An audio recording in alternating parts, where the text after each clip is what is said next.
The Adventure of the Noble Bachelor.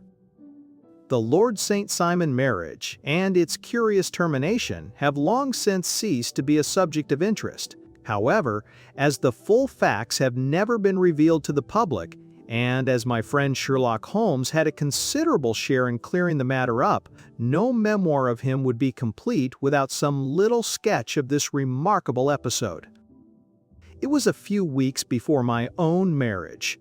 I had remained indoors all day, for the weather had taken a sudden turn to rain. With my body in one easy chair and my legs upon another, I had surrounded myself with a cloud of newspapers. I lay listless, watching the huge crest and monogram upon an envelope on the table. Who could my friend's noble correspondent be? Here is a very fashionable epistle. Your morning letters, if I remember right, were from a fishmonger and a tidewaiter. Yes, my correspondence has certainly the charm of variety, and the humbler are usually the more interesting. This looks like one of those unwelcome social summonses. Sound of a paper seal breaking and a letter unfolding. Oh, come. It may prove to be something of interest after all. No, distinctly professional, from one of the highest in England. My dear fellow, I congratulate you. I assure you, Watson, the status of my client is a matter of less moment to me than the interest of his case. You have been reading the papers diligently of late, have you not? It looks like it. I have had nothing else to do. It is fortunate. I read nothing except the criminal news and the agony column. You must have read about Lord St. Simon and his wedding? Oh, yes, with the deepest interest. That is well. The letter I hold is from him. He says, "My dear Mr. Sherlock Holmes, Lord Backwater tells me that I may place implicit reliance upon your judgment and discretion. I have determined to call upon you in reference to the very painful event which has occurred in connection with my wedding.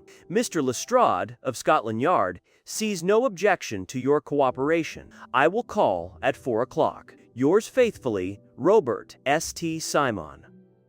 He says 4 o'clock. It is 3 now. Then I have just time, with your assistance, to get clear upon the subject. Turn over those papers and arrange the extracts, while I take a glance as to who our client is. I have very little difficulty. Here is the first notice from the Morning Post. A marriage has been arranged between Lord Robert St. Simon and Miss Hattie Doran, the only daughter of Aloysius Doran, ESK, of San Francisco, Cal, USA. Terse and to the point.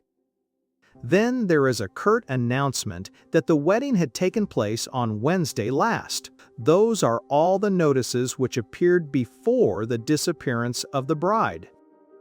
Before the what? The vanishing of the lady. When did she vanish then? At the wedding breakfast. Indeed, this is more interesting than it promised to be. Quite dramatic, in fact. Pray, let me have the details. They are set forth in a single article, headed "Singular Occurrence at a Fashionable Wedding. The family of Lord Robert St. Simon has been thrown into the greatest consternation. The ceremony occurred yesterday morning. Some little trouble was caused by a woman who endeavored to force her way into the house after the bridal party. The bride had sat down to breakfast when she complained of a sudden indisposition and retired. Her prolonged absence caused comment. Her father learned from her maid that she had only come up for an instant, caught up an ulster and bonnet, and hurried down. A footman saw a lady leave but refused to credit it was his mistress.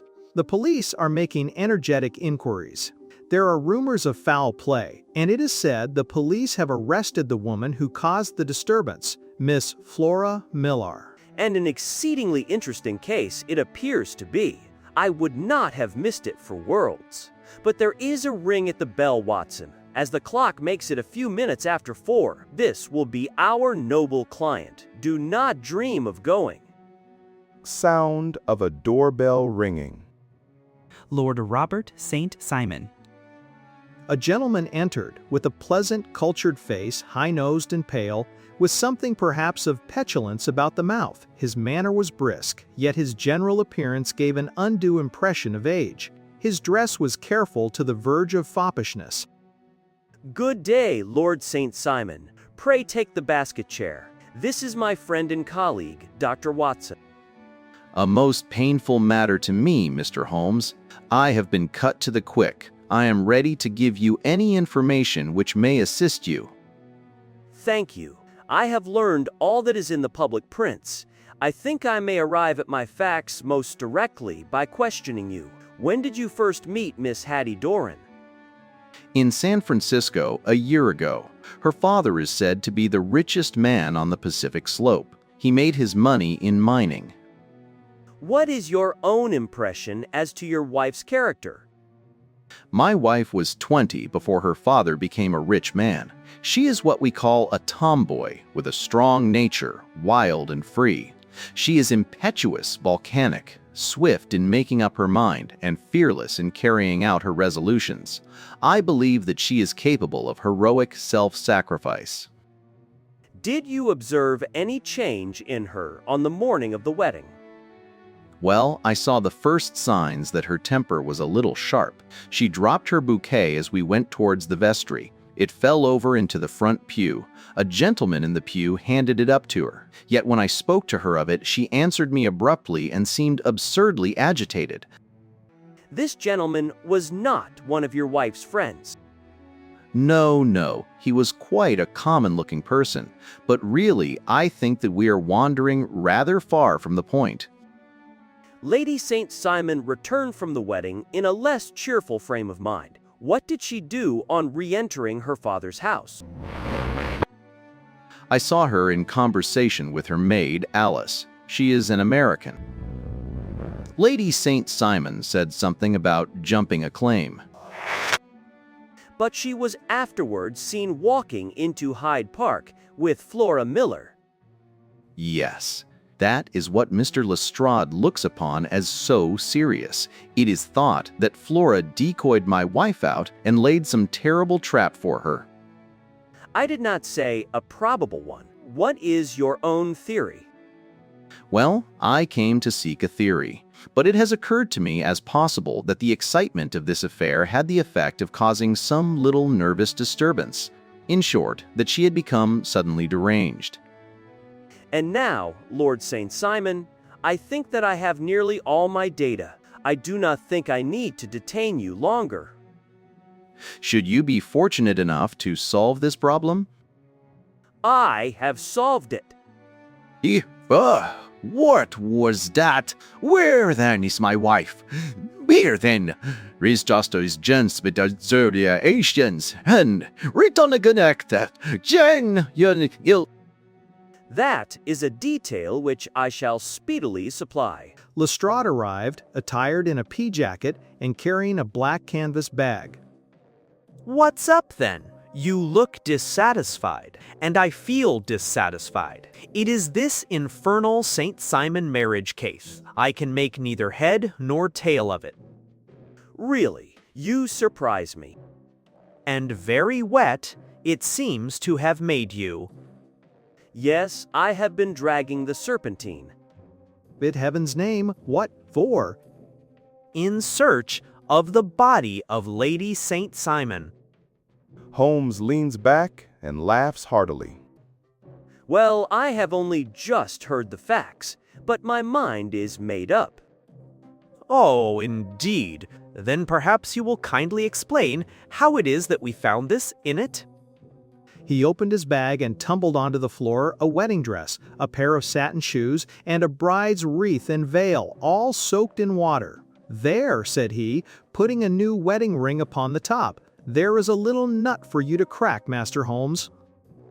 In the dress is a pocket. In the pocket is a card case. In the card case is a note. You will see me when all is ready. Come at once. F.H.M.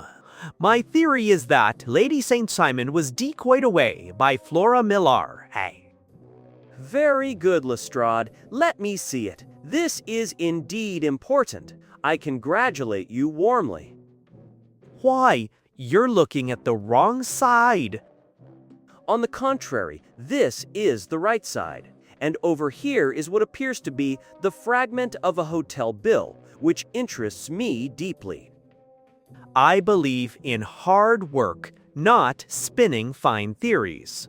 We shall see which gets to the bottom of the matter first. Just one hint to you, Lestrade. Lady St. Simon is a myth. There is not, and there never has been, any such person. It was after 5 when Holmes left me. Within an hour, a confectioner's man arrived and laid out an Epicurean little cold supper for 5. Just before 9, Holmes stepped briskly in. I fancy we may have some company dropping in. I am surprised Lord St. Simon has not already arrived. Ha! I fancy I hear his step now. It was indeed our visitor of the afternoon, with a very perturbed expression. My messenger reached you then? I confess the contents startled me beyond measure. Have you good authority? The best possible. I think I heard a ring. If I cannot persuade you to take a lenient view, I have brought an advocate here who may be more successful. He opened the door and ushered in a lady and gentleman. Lord St. Simon, allow me to introduce you to Mr. and Mrs. Francis Hay Moulton. The lady, I think, you have already met. At the sight of these newcomers, our client had sprung from his seat, a picture of offended dignity. You're angry, Robert? Well, I guess you have every cause to be. Pray make no apology to me. Oh yes, I know I have treated you real bad, but from the time when I saw Frank here again, I just didn't know what I was doing or saying. I only wonder I didn't fall down and do a faint right there before the altar. We've had just a little too much secrecy over this business already. For my part, I should like all Europe and America to hear the rights of it. Then I'll tell our story right away. Frank here and I met in '84 in McQuire's camp. We were engaged, but then Pa struck a rich pocket and made a pile, while poor Frank's claim petered out. Pa wouldn't hear of our engagement. Frank said that he would go and make his pile too. I promised to wait. He said, why shouldn't we be married right away then? So we did it right there, and then Frank went off to seek his fortune.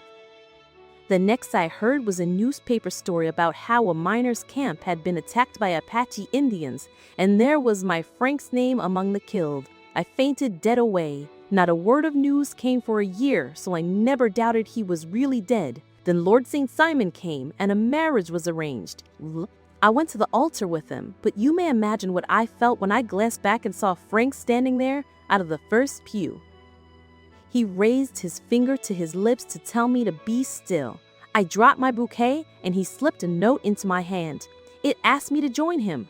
When I got back, I told my maid. I hadn't been at the table 10 minutes before I saw Frank out of the window. He beckoned. I slipped out and followed him. I see Chu and Chu Ezebi our cape and drove to some lodgings. Frank had been a prisoner among the Apaches, had escaped, and found me on the very morning of my second wedding. Excuse me, but it is not my custom to discuss my most intimate personal affairs in this public manner. Then you won't forgive me? You won't shake hands before I go? Oh, certainly. If it would give you any pleasure, I think that with your permission, I will now wish you all a very good night. The case has been an interesting one. It serves to show how simple the explanation may be of an affair which at first sight seems inexplicable. You were not yourself at fault at all then? From the first, 2 facts were obvious. The lady was willing to undergo the ceremony, but she repented within minutes of returning home. She must have seen someone from America, a lover or a husband. When Lord St. Simon told us of a man in a pew, the dropped bouquet, the confidential maid, and her very significant allusion to claim, jumping, the whole situation became absolutely clear. She had gone off with a previous husband. And how in the world did you find them? Friend Lestrade held the information. The initials FHM were of the highest importance, but more valuable still was the hotel bill, the select prices. 8 shillings for a bed pointed to one of the most expensive hotels. In the second one I visited, I learned that Francis H. Moulton had left only the day before. His letters were to be forwarded to 226 Gordon Square. So thither I traveled and found the loving couple at home. I invited them to meet him here and made him keep the appointment. But with no very good result, his conduct was not very gracious. Ah, Watson, perhaps you would not be very gracious either if you found yourself deprived in an instant of wife and of fortune. I think we may judge Lord St. Simon very mercifully. Draw your chair up and hand me my violin, for the only problem we have still to solve is how to while away these bleak autumnal evenings.